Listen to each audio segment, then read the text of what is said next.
So hello everyone, welcome back. एक और question है हमारे पास जेईई मेंस 2026 के अप्रैल सेशन के 2 अप्रैल के इवनिंग शिफ्ट का। तो ये क्वेश्चन कुछ अजीब ही है ना।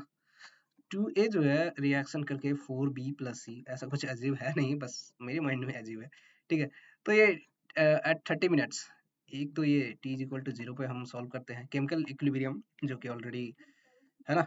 केमिकल इक्विलिब्रियम के बारे में हम लोग डिस्कस करते हैं, उसमें हम आपको देखने को मिलेगा 30 मिनट्स, और एक जो होता है total pressure is this much and after infinite times। Okay, तो हमारे पास T infinity भी है। ठीक है, the total pressure is this much। Okay, T is equal to 30 पे कुछ प्रेशर है, जो कि टोटल प्रेशर कितना है 300 mm है एवरीवन।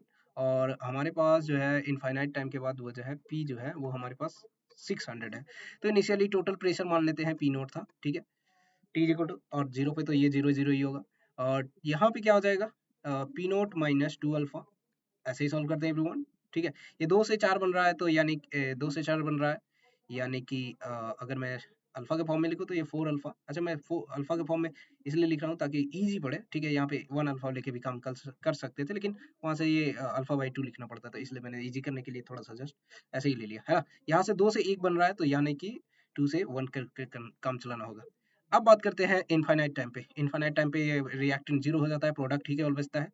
और उस टाइम पे ये क्या हो जाएगा, ये हमारे पास 2 अल्फा रहेगा। ठीक है, या आप बीटा ले लो। ठीक है, बीटा ले लो, ये 2 बीटा हो जाएगा, और ये केवल और केवल क्या हो जाएगा, बीटा बाई 2 हो जाएगा एवरीवन। ठीक है, ये कुछ ऐसा प्रोडक्ट बनाएगा। ठीक है, कोई दिक्कत यहाँ पे? अगर कोई दिक्कत नहीं है तो जस्ट आप जस्ट वैल्यू इक्वेट कर लो। ठीक है, हम्म, ठीक है, इसको आप ऐसे भी कर सकते हैं, टू पी नोट ही डायरेक्ट लिख लेते हैं, और ये पी नोट बाई 2 कर सकते हैं। ठीक है, इससे ज़्यादा इजीली आपको कैलकुलेट करने में हो जाएगा अल्फा का वैल्यू, और वो ये कैलकुलेट करने में, है ना। तो ये 2 पी नोट जो है 2 P naught plus P naught by 2 is equal to, अगर मैं 600 कर दूं तो यहाँ पे जो है 4.5 P naught is equal to 1200। और पी नोट यहाँ से हम कैलकुलेट कर देंगे तो ये हो जाएगा कितना, 12 10 2 और 4 2, कितना हो जाएगा, 24 25 से 24 240 हो जाता है। तो यहाँ से पी नोट के वैल्यू जो आएगा वो 240 आ रहा है।